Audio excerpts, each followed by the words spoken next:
बिस्मिल्लाहिर्रहमानिर्रहीम। अस्सलाम वालेकुम। एक दिन अफलातून अपने शागिर्दों को दौरे पर ले गया। वो सब्ज़ रंग के पहाड़ों में और मैदानी इलाकों में घूमे और अफलातून से फ़लसफ़ा सीखा। वो आराम करने और खाना खाने के लिए एक जगह पर बैठ गए। एक मच्छर अफलातून को खाना खाते हुए तकलीफ़ दे रहा था। वो मुसलसल खाने पर बैठ जाता था। अफलातून ने अपना कुछ खाना मच्छर के सामने रखा। मच्छर ने इसमें से थोड़ा सा चूसा। अफलातून ने अपने शागिर्दों को मच्छर पर नज़र रखने का कहा। अफलातून के कहने पर एक शागिर्द, जिसके हाथ पर थोड़ा ज़ख़म था, इसने अपनी हथेली मच्छर के करीब की।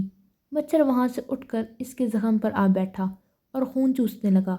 अब अफलातून ने मच्छर के करीब ही एक बोसीदा सेब रख दिया। मच्छर ज़ख़म छोड़कर सेब के कटे हिस्से पर बैठ गया और चूसने और खाने लगा। इसी जगह एक दरख्त के तने में एक मकड़ी ने जाल बांधा हुआ था। मच्छर सेब से उठा और उड़ते हुए जा रहा था कि मकड़ी के जाल में फंस गया। जाला हिलने पर मकड़ी आई और अपने शिकार यानी मच्छर पर जाल मजबूत कर दिया। अफलातून ने अपने शागिर्दों से कहा, देखो, मकड़ी सबसे ज़्यादा कमज़ोर और सब्र करने वाला कीड़ा है। वो अपने शिकार के लिए जाल बिछाकर पूरा दिन इंतज़ार करता है और कभी कभी कई दिन तक, और जब वो शिकार करता है तो इसे कई दिनों तक आहिस्ता आहिस्ता इस्तेमाल करता है। वो लालची नहीं है, लेकिन आपने मच्छर को देखा, ये लालची है और इसके पास सब्र नहीं है। जब वो खून पर बैठा हुआ था तो आपने देखा कि वो जल्दी से दोबारा खाने पर बैठना चाहता था, क्योंकि वो कभी भूख नहीं झटक सकता। इंसान की बहुत सारी परेशानियाँ इसके लालच और इसराफ का नतीजा है। वो लोग जो बुराई की आदत में मशगूल होते हैं, बुराइयों पर जाते हैं, मगर अचानक मौत का जाल उन्हें पकड़ लेता है।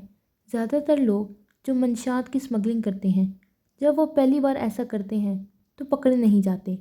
फिर उन्हें इस लज्जत की आदत पड़ जाती है और वो स्मगलिंग जारी रखते हैं, मगर कानून सब्र के साथ अपना जाल बिछा देता है और वो अचानक पकड़े जाते हैं। या वो लोग जो शादी के मामले में अपने जज्बाती एहसासात को पूरा करने के लिए पहली बार रवाज और शरीयत से बाहर ताल्लुकात कायम करते हैं, वो थोड़े अरसे के बाद अपने जज्बात को भूल जाते हैं। वो इसे मशगले के तौर पर लेते हैं और एक मच्छर की तरह जो भूख के बगैर किसी भी वक्त खाने पर बैठ जाता है। ये इंसान अपनी ज़रूरतों को पूरा करने के लिए नहीं, बल्कि अपने मशाइल के एहसासात को पूरा करने के लिए ऐसा करते हैं और अचानक मकड़ी के जाल में फंस जाते हैं। और लालच और सब्र की लड़ाई में हमेशा जीत सब्र की होती है। मज़ीद ऐसी वीडियोज़ के लिए मेरे चैनल को सब्सक्राइब करें। अल्लाह हाफ़िज़।